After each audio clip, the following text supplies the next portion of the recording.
কোরআনে কারীমের শেষ তিনটি সূরা, এই সূরাগুলো আয়তনে অনেক ছোট ছোট। সূরা ইখলাস, যেটাকে আমরা কুল হুয়াল্লাহ সূরা বলি, সূরা ফালাক এবং সূরা নাস, এই তিনটি সূরা হলো গোটা কোরআনে যত বিশেষ ফজিলতপূর্ণ, বিশেষ মর্যাদাপূর্ণ সূরা আছে তন্মধ্যে থেকে অন্যতম। এই তিনটি সূরার মর্যাদা অনেক বেশি।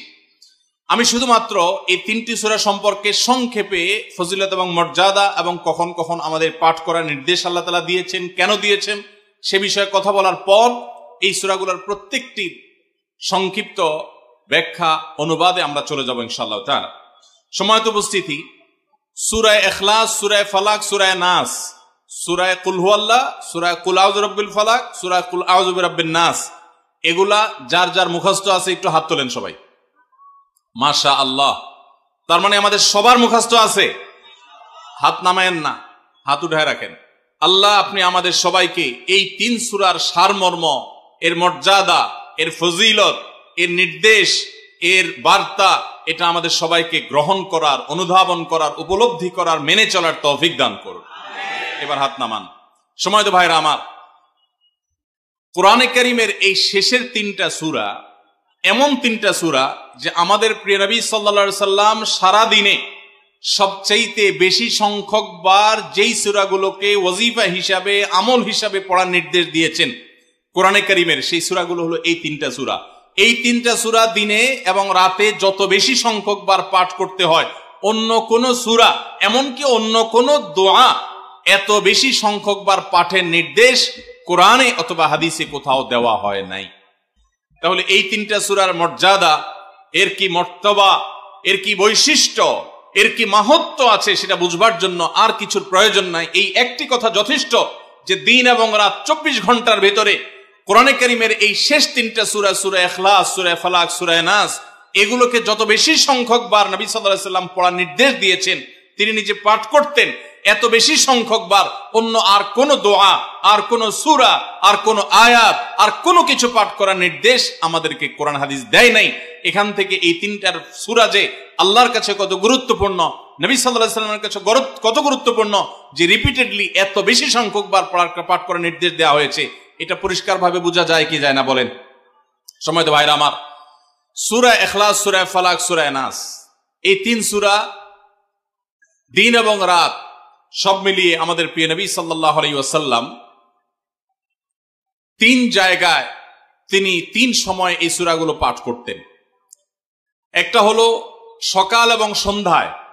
সকাল এবং সন্ধ্যায় নবী করিম সাল্লাল্লাহু আলাইহি ওয়াসাল্লাম তিন কুল পড়তেন। এটাকে সংক্ষেপে বলা হয় তিন কুল। যেহেতু তিন সূরার শুরুতে কুল শব্দটা আছে, এই জন্য সংক্ষেপে বলা হয় তিন কুল।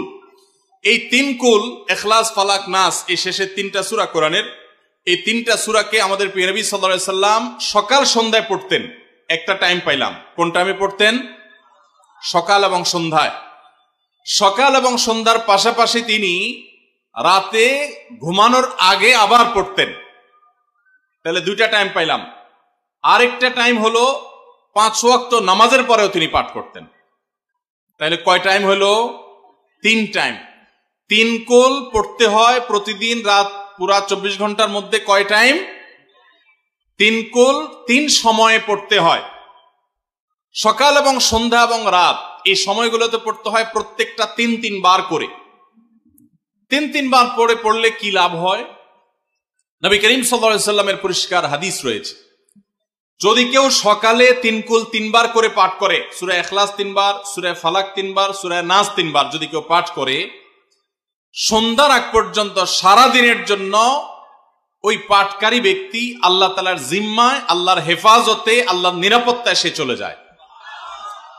যত প্রকার অনিষ্ট আছে, ক্ষতি আছে, দৃশ্যমান ক্ষতি, অদৃশ্যমান ক্ষতি, সব ধরনের ক্ষয়ক্ষতি থেকে এবং আকস্মিক বিপদ থেকে, মুসিবত থেকে আল্লাহ রাব্বুল আলামিন ওই ব্যক্তিকে হেফাজত করেন, যে ব্যক্তি ইয়াকিনের সাথে, ঈমানের সাথে, দৃঢ়তার সাথে আল্লাহ তাআলার কাছে প্রার্থনা করে এই সূরাটা সকালে 3 বার পাঠ করে। একইভাবে যে ব্যক্তি সন্ধ্যায় পাঠ করে, মাগরিবের আগে বা পরে, আসরের পর থেকে নিয়ে মাগরিবের আগে কিংবা এশার আগ পর্যন্ত পুরো সময়ের ভিতরে যদি কেউ এই 3 কুল 3 বার পাঠ করে, তো সারা রাত জুড়ে ওই ব্যক্তি, এই পাঠকারী ব্যক্তি আল্লাহ রাব্বুল আলামিনের নিরাপত্তায় প্রবেশ করে যায়।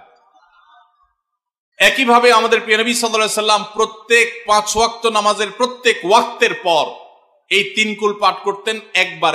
কয়বার? একবার সূরা ইখলাস, একবার সূরা ফালাক, আর একবার সূরা নাস। তাইলে মোট দিন এবং রাতে কয় জায়গায় কয় টাইমে এই সূরাগুলো পাঠ করতে হয়? 3 টাইম। একটা হলো সকাল সন্ধ্যায়, আরেকটা হলো রাতে শোয়ার আগে, আরেকটা হলো 5 ওয়াক্ত নামাজের 5 ওয়াক্ত নামাজের পরে একবার করে, একবার সূরা ইখলাস, একবার সূরা ফালাক, একবার সূরা নাস। ফজরের পরে, আবার যোহরের পরে, আবার আসরের পরে, আবার মাগরিবের পরে, আবার এশারের পরে। তাহলে দিন এবং রাত 24 ঘন্টায় এই 3 কুল কত বেশি গুরুত্বপূর্ণ হলে কোরআনের অন্য কোন সূরা, অন্য কোন আয়াত এত বেশি জায়গায়, এত বিভিন্ন জায়গায়, বিভিন্ন সময় নবী সাল্লাল্লাহু আলাইহি সাল্লাম এত সংখ্যক বার আমাদেরকে পাঠের নির্দেশ দেন নাই। এখান থেকে বোঝা যায় এই সূরাগুলো কত গুরুত্বপূর্ণ, কত প্রয়োজনীয় এবং কত ফজিলত এবং মর্যাদাপূর্ণ। ভাইরা আমার, দিন এবং রাত 24 ঘন্টার ভিতরে 3 সময় এই সূরাগুলো মোট কতবার পাঠ করা হয়? আসুন আমরা হিসাব করি। সকাল, সন্ধ্যা এবং রাতে 3 বার করে যদি পাঠ করা হয় তাহলে কয়বার হলো? 9 বার করে। সকালে 3 বার, সন্ধ্যায় 3 বার, রাতে 3 বার, তাহলে মোট কয়বার হলো? 9 বার। আর 5 ওয়াক্ত নামাজের পরে 5 বার, কয়বার হলো? 9 আর 5 কত? 14। সূরা ইখলাস দিনে কয়বার পড়তে হয়? কমপক্ষে 14 বার পাঠ করা সুন্নাহ। সূরা ফালাক দিনে 14 বার পাঠ করা সুন্নাহ। সূরা নাস দিনে 14 বার পাঠ করা, এটা সুন্নাত নবী সাল্লাল্লাহু আলাইহি সাল্লামের। এই আমলটা আমরা অনেকে জীবনে আজকে প্রথম শুনেছি, অনেকে হয়তো আগে থেকে জানি। আমি এই ফজিলত এবং মর্যাদার কথা যে বললাম, আল্লাহ নবী সাল্লাল্লাহু আলাইহি সাল্লাম যে বলেছেন সকালে পড়লে সারা দিন, সন্ধ্যা পড়লে সারা রাত, রাতে শোয়ার সময় পড়লে, বিশেষ করে রাতে মানুষ ঘুমন্ত অবস্থায় নানা রকমের ক্ষয়ক্ষতির আশঙ্কা থাকে, এই সব ধরনের ক্ষয়ক্ষতি থেকে আল্লাহর নিরাপত্তা এসে চলে আসে। আল্লাহ তার হেফাজতের জিম্মাদারি নিয়ে নেন, দায়িত্বশীল হয়ে যান। সবকিছু থেকে যথেষ্ট, সবকিছু থেকে আল্লাহ তাআলা তাকে নিরাপদ করে দেন। এই বিশ্বাস, এই ইয়াকিন নবী সাল্লাল্লাহু আলাইহি সাল্লামের কথার প্রতি আমাদের আছে না নাই? তাহলে এই সূরাগুলো আমরা আজ থেকে আমল করব তো ইনশাআল্লাহ। এই 3 কুল সকাল সন্ধ্যায় এবং রাতে ঘুমানোর আগে এটা পাঠ করার একটা বিশেষ পদ্ধতি আছে। সেটা হলো নবী করিম সাল্লাল্লাহু আলাইহি সাল্লাম শিক্ষা দিয়েছেন এই 3 কুল, সূরা ইখলাস 3 বার পড়বেন, সূরা ফালাক 3 বার পড়বেন, সূরা নাস 3 বার পড়বেন। পড়ে 2 হাতকে এরকম কোষ করবেন, এভাবে কোষ করবেন। কোষ করে এই কোষের মধ্যে ফু দিবেন। নিজের কোষের ভিতরে 3 বার পড়ে ফু দিয়ে এরপর সেটাকে পুরো শরীরের মধ্যে মুছে ফেলবেন। যেখানে যেখানে হাত নেওয়া সম্ভব হয়, শরীরের যতটুকু জায়গা হাত নেওয়া সম্ভব হয়, সামনে পেছনে চেষ্টা করে যতটুকু সম্ভব হয় ততটুকু মাসা করবেন, মুছবেন হাত দিয়ে।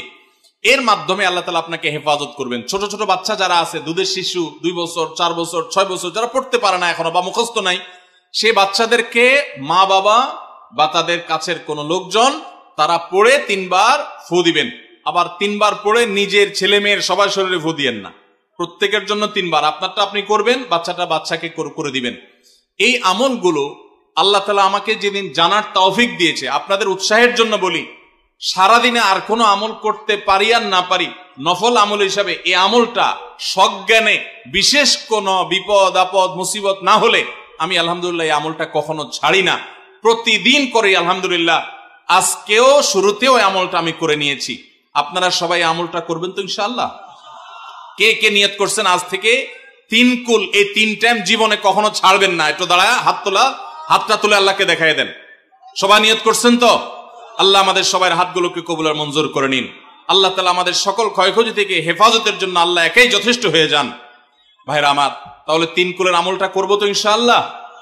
3 কুল সম্পর্কে আরো অনেক কথা বলার আছে, এই 3 কুলের ফজিলত এবং মর্যাদা নিয়ে আরো বহু কথা শোনাবার আছে, কিন্তু আমি শুধুমাত্র এটুকু যথেষ্ট মনে করি আমলের জন্য। আমরা এটাকে আমল করব।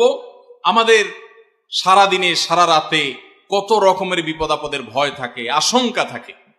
আপনি যদি কোনো এলাকার কোনো প্রভাবশালী ব্যক্তির সাথে আপনার পরিচয় থাকে, আর ওই ব্যক্তি যদি বলে তোমার কোনো সুবিধা অসুবিধা যেন না হয়, এই এলাকায় প্রবেশ করলে আমাকে একটা SMS করে রাখবা।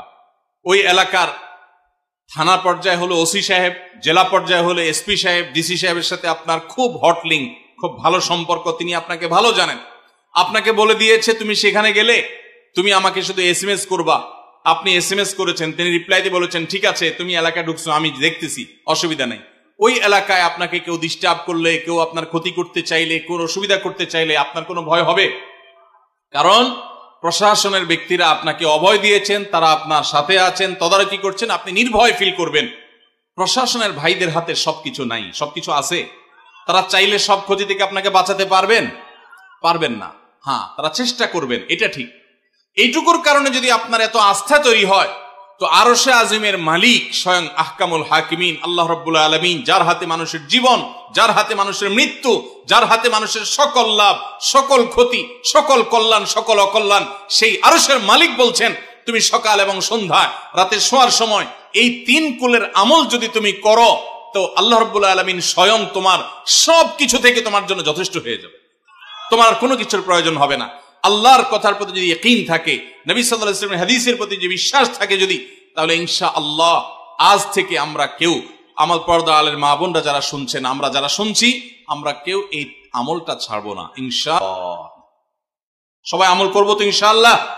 তাহলে 3 কুল 3 টাইমে দিনে মোট 14 বার এটা আমরা পড়বো। এখন পড়ার ক্ষেত্রে আবার একটা সমস্যা হলো, এই টাইপের আমলগুলো আমরা পড়ি খুব তাড়াহুড়া করে। যেমন সুবহানাল্লাহ 33 বার, আলহামদুলিল্লাহ 33 বার, 5 ওয়াক্ত নামাজের পরে আল্লাহু আকবার, আছে না নাই? এগুলো সাধারণত কিভাবে পড়ে মানুষ বলেন? আমরা তো সবাই এ রোগের রোগী। কিভাবে পড়ি আমরা বলেন? সুবহানাল্লাহ সুবহানাল্লাহ সুবহানাল্লাহ সুবহানাল্লাহ সুবহানাল্লাহ সুবহানাল্লাহ সুবহানাল্লাহ। আমি যদি এখন মেজো ভাইকে বলি, ভাই আল্লাহ আপনার ভালো রাখুক, ভালো করছেন ভাই, কি হয়েছেন? আমি যদি তাড়াহুড়া করে কথা বলবো, উনি বলবে লোকটার কি মাথা কোনো সমস্যা হলো কিনা। কারণ আমি একটা মানুষের সাথে যখন কথা বলবো, এমনকি ওনার প্রশংসা, সুবহানাল্লাহ মানে আল্লাহর পবিত্রতা বর্ণনা করা, এটা আলহামদুলিল্লাহ মানে আল্লাহর প্রশংসা করা। তো আপনি আল্লাহর প্রশংসা, আল্লাহর গুণকীর্তন করতে গিয়ে যদি বলেন যে উনি খুব ভালো মানুষ, উনি এটা করে, উনি সেটা করে, আমি তাড়াহুড়া করে বলবো যে কি ব্যাপার ভাই, আপনারা কেউ দৌড়ায় নাকি? তো আপনি সুবহানাল্লাহ আলহামদুলিল্লাহ যদি তাড়াহুড়া করে পড়েন, তো এই সুবহানাল্লাহ আলহামদুলিল্লাহ যে মর্যাদা আপনার পাওয়ার কথা, তাড়াহুড়ার কারণে সেই মর্যাদা পাবেন না। মহব্বতের সাথে পড়বেন, অর্থ বুঝে, সুবহানাল্লাহ সুবহানাল্লাহ সুবহানাল্লাহ আলহামদুলিল্লাহ আলহামদুলিল্লাহ। কোয়ালিটি মেনটেন করবেন। দেখেন আমাদের মুসলমানদের, গোটা দুনিয়া জুড়ে মুসলমানদের একটা বড় ত্রুটি হলো যে আমরা আজকাল কোনো কাজে, সেটা দুনিয়ার কাজ হোক আর আখিরাতের কাজ হোক, সব কাজেই আমরা তাড়াহুড়া করে কোয়ালিটিটা নষ্ট করে ফেলি, আমরা কোয়ালিটিটা ঠিক রাখি না। আমার আফসোস লাগে অমুসলিম প্রধান দেশগুলোতে যখন যাই বা তাদেরকে যখন দেখি যে তারা কাজের মধ্যে কোয়ালিটিটা ঠিক রাখে, যেটাই করে কোয়ালিটি ঠিক রাখে, অথচ এই নির্দেশ আমাদেরকে আমাদের রাসূল দিয়েছেন, ইন্নাল্লাহা ইউহিব্বু ইযা আমিলা আহাদুকুম আমালান আইয়ুতকিনাহু, আল্লাহ পছন্দ করেন বান্দা যেই কোনো কাজ করুক, আমালান আই আমালে, যে কোনো কাজ করুক, সেটা দুনিয়ার কাজ হোক, সেটা আখিরাতের কাজ হোক, সুদৃঢ়ভাবে করবে, সুন্দরভাবে করবে, উত্তম রূপে করবে, এটা আল্লাহ তাআলা পছন্দ করেন। আর আজকাল আমাদের অবস্থা কি? আমাদের অবস্থা হলো যে আমরা তাড়াহুড়া করি। ভাইরা আমার, এই তাড়াহুড়া করে কোয়ালিটি নষ্ট করা যাবে না, বরং 3 কুল যতবার যেখানে পড়তে বলা হয়েছে মহব্বতের সাথে আস্তে আস্তে পাঠ করবেন। আল্লাহ আমাদের সবাইকে আমলের তৌফিক দান করবেন, আমিন। ভাইরা আমার, তাহলে 3 কুলের ফজিলত জানলাম, আমরা কখন কতবার পাঠ করব, কেন পাঠ করব, তার উপকারিতা কি, সেটাও আমরা জানলাম। আমাদের ছোট্ট একটা বই আছে রাসূলুল্লাহ সাল্লাল্লাহু আলাইহি ওয়াসাল্লামের সকাল সন্ধ্যার দোয়া ও জিকির, সেখানে সকাল সন্ধ্যা নবী সাল্লাল্লাহু আলাইহি ওয়াসাল্লাম যে জিকির, দোয়া জিকির গুলো করতেন, সেগুলো দেওয়া আছে চটি বই। এগুলো অনলাইন থেকে ডাউনলোড করেও পড়তে পারেন, টাকা দিয়ে কেনারও প্রয়োজন নাই। সেগুলোর মধ্যে এই আমলটা সর্বাগ্রে গুরুত্বের সাথে শুরুর দিকে এটা রাখা আছে, আমরা চেষ্টা করবো আমলের।